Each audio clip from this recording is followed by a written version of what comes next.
Are we live? If anybody's watching, can you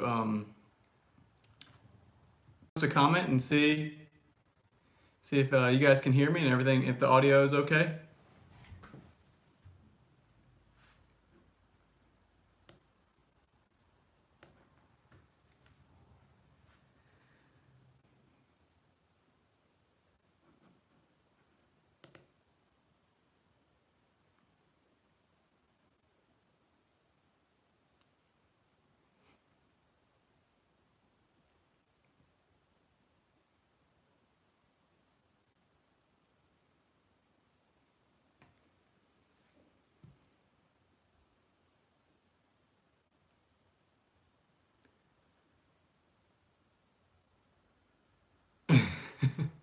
Hey Cliff, can you hear me okay?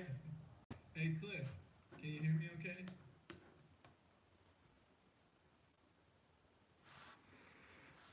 Well, what's up, good viewers? Thanks for hanging out with me on a Tuesday evening.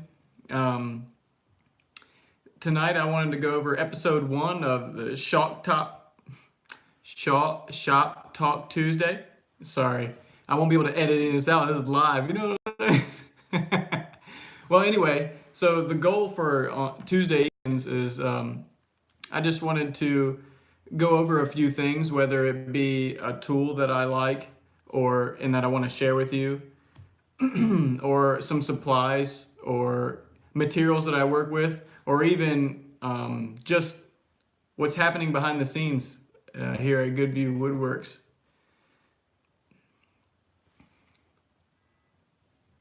Hey Mark, how you doing? I'm glad you guys can hear me. Cliff, I'm sorry for stuttering like you do, but it happens when you're nervous a little bit. Well, guys, I have a couple of things I want to talk about. First of all, like you guys know, I've been using Stone Coat Countertops epoxy, and that stuff is really, really awesome. I use it quite often and it's the epoxy that I have most experience with. However, Incredible Solutions recently reached out to me, and if you guys have seen the video I posted a couple of days ago, where we're doing a TV tray out of epoxy and the cookies, the oak cookies that we have in there inlaid in the epoxy. Incredible Solutions is the brand of epoxy I'm using. They actually hit me up on Instagram and asked if I would test out their epoxy, and so far it's really good. Now I can't really say anything to the durability yet because I haven't had it long enough, or scratch resistance or resistance to yellowing and sun. But I will keep you guys updated on that. As soon as I get to it. As far as, and there's a few things that I wanted to update you guys on if you've been following me on YouTube here. Another thing is the adoption process.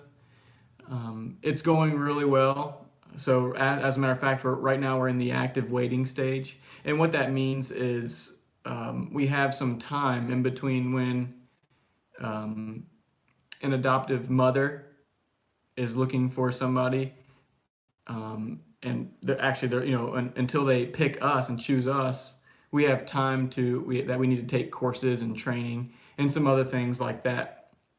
So we're really excited because really at any time we could get a call and say, hey, come to the hospital, or there's a mother that viewed your profile and they want to talk to you. So we really have no idea when it's going to happen, but it could happen at any time, which my wife and I are really, really excited about that. So if you guys like the Shop Talk Tuesday, what I'm going to do is I'm going to kind of set it up so that every other Tuesday we can go live here.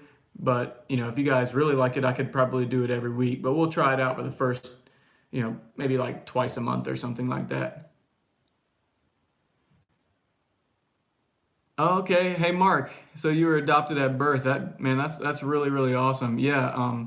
the Lord laid it on our heart, when Aaron and I first got married, that uh, we both talked about it and we both wanted to adopt. It just so happens that we had some complications and so far we haven't been able to have a child on our own. So it's really cool how the Lord has kind of worked everything out, and we can see him moving in certain ways to line this whole thing up.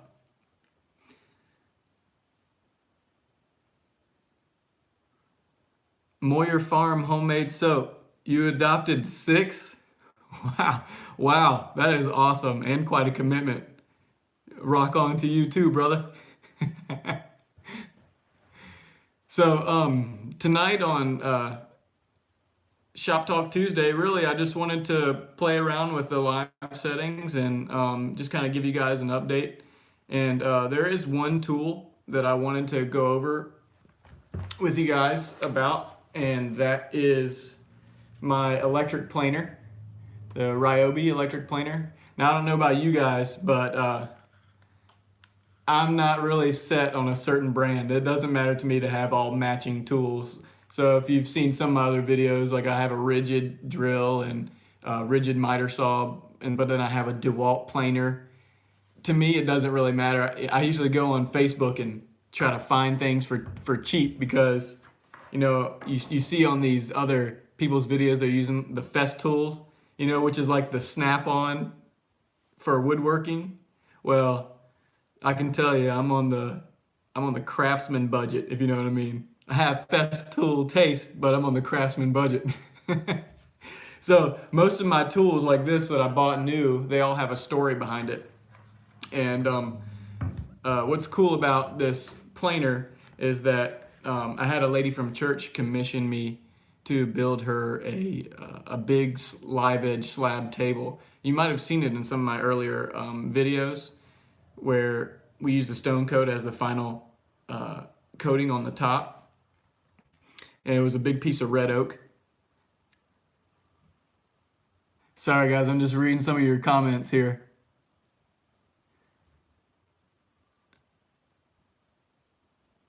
Mark, that sounds like it would be a pretty cool idea. We'll have to talk about that. You can hit me up on Instagram if you want to. Gary, thanks for that. I appreciate that. And Frankie J4, always. God is good all the time. Oh, the chicken guy, the dog. She's over on the couch. She's over on the couch just.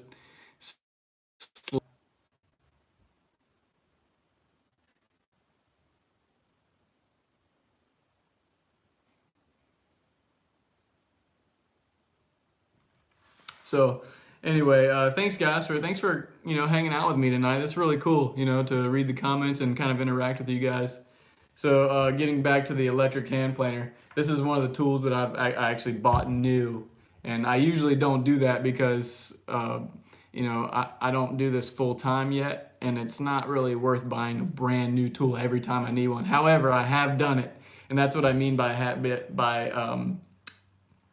there's a story behind each one. And this particular one, the lady that commissioned me to do the table, I was working in North Carolina on the railroad there in Charlotte, and I was searching through Craigslist, and I found a guy who was an arborist for the city, and he would cut down the trees, slab them on his machine, and then he would sell the lumber, which is really cool. And he had a huge stack of red oak slabs that were they had the really cool quarter sawn marks in there, and they were 44 inches wide at the widest part, and they kind of tapered down to around 35 inches, and they were almost 8 feet long, which is great. Huge slab. They were 3.5 inches thick too. And the guy, he was a really good guy. I just don't think he didn't have the proper way to dry these things. So essentially what happened was I got these slabs, or I got one of the slabs, and I started to plane it flat, and I noticed that the moisture content was like super high. He told me that they were dry, like he had them dried or something, or they had been drying for like 2 years. he had some story about them being dry, and I'm sure he thought they were dry, but they weren't. Um, so I actually planed both sides 2 times, and every time I would get finished planing one side, it would cup on me or bow on me. And I just fought that thing back and forth. I put some steel in the bottom, steel C-bar or C-channel in the bottom to kind of keep it straight. But it was just really, it just needed to be dried. So I ended up taking it up to a place near here who had a solar kiln, and he ended up drying it for me. Well, now to get onto the tool, the electric hand plane, I got most of it planed after it dried, but there were still some spots where it had cupped, and to get the whole jig out and redo the whole thing, it took a lot of time, and I broke one of the bits. And I only had that was the last one that I had. So I could either go buy another bit for $50, or I was talking to my wife. She was like, "Why don't you just go get that electric plane you were talking about?" And what's really cool about this thing is it was only like $60, I think. It was like $50 or $60, very, very inexpensive. But this thing has helped me out a ton. And so one of the really cool features on this dial, I don't know if you can see it, but you can adjust the thickness, which you can on most other hand planes. But I was surprised, even though it was rated with not a lot of power, I was surprised at how well it cut through that red oak. And it really saved me a lot of time. So instead of getting the whole router jig out, just to be able to plane the surface really quickly and get it prepped for the belt sander. So what's cool about this particular tool is that it says that you can go all the way up to, you can plane all the way up to 1/8 of an inch at a time. I wouldn't recommend it. It's a little tough, especially if you're planing hardwood. It kind of binds and bogs the motor down a little bit. So that's, it is cool that it can do 1/8 inch. I wouldn't really recommend it. Another cool thing that I like about this is, I don't know if you can see it, but it has a little kickstand here. So you can, when you're done, you can set it up back onto your work surface without worrying about the blade hitting anything or nicking anything. It gives you kind of a cool place to start. So I got a couple of questions here. So one of the people is asking, what is the percentage of drying on a slab? So I guess what you're asking is, you kind of want to wait until it's below 10% moisture content before you really work with the slab. And I think that mine was at like 25 or 30. It was like really, really wet. So guys, if you don't have like a whole lot of money or extra cash for expensive tools, I would recommend this Ryobi electric hand plane. It's really helped and worked out in the shop whenever I needed something really quick. And so it just really has helped me. And so that's the first tool I wanted to talk about on this episode number 1. And I wish that sometimes when you're searching the YouTube, I wish I had some people that would kind of give their opinion on some things, for people who don't have a whole lot of money to spend on tools. So I decided that I would give you guys that same courtesy. So I think each week we'll either go over some tools or materials that I use, and we'll go from there.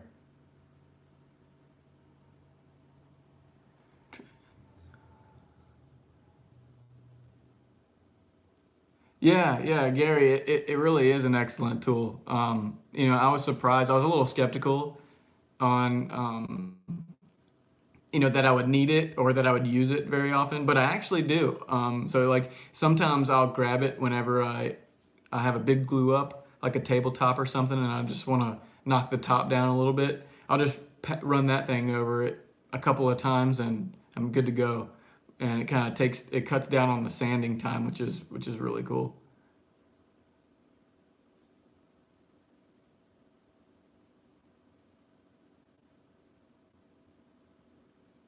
Hey guys, I appreciate you helping out all the other guys too. Like I said, I would give you some pointers on this live stream, but I'm about as green as a bean when it comes to this live stream.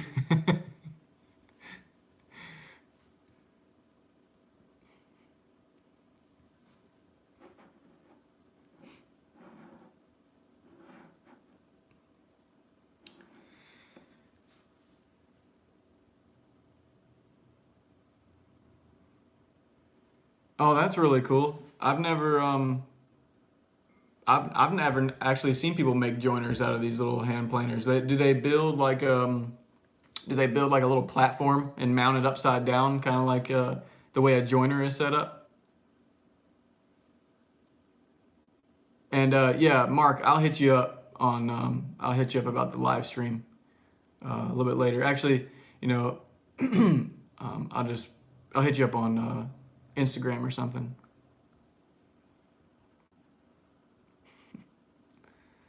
Well, guys, I think that's going to be it for me tonight.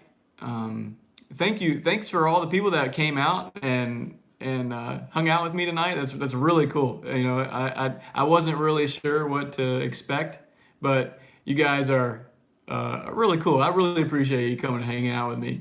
And maybe next week or the week after when we have a live stream, maybe Roxy can come hang out with us too. Does that sound cool?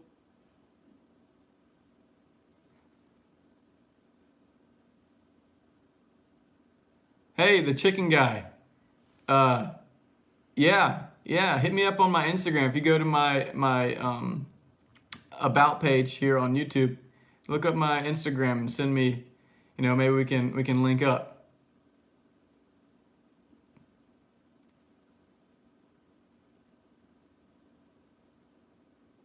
That's cool, Gary. Yeah. Okay.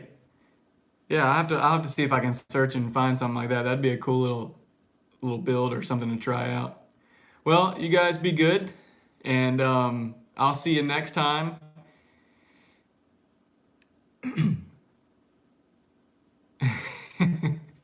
All right, guys, I'm out of here. Thanks again, and I will see you next week or maybe the week after on another live video. But right, actually, before I go, we have a couple of cool projects coming up. I'm gonna try to finish the TV tray and also have another cool project that is a little different than what I've normally been doing with the epoxy. We took an old chicken feeder and made a light fixture out of it for our dining room. So if you guys are excited to see that, I'll be posting that up shortly. So that's really cool. But thanks, guys. I'll talk to you later. And I am out of here. Hopefully, if I can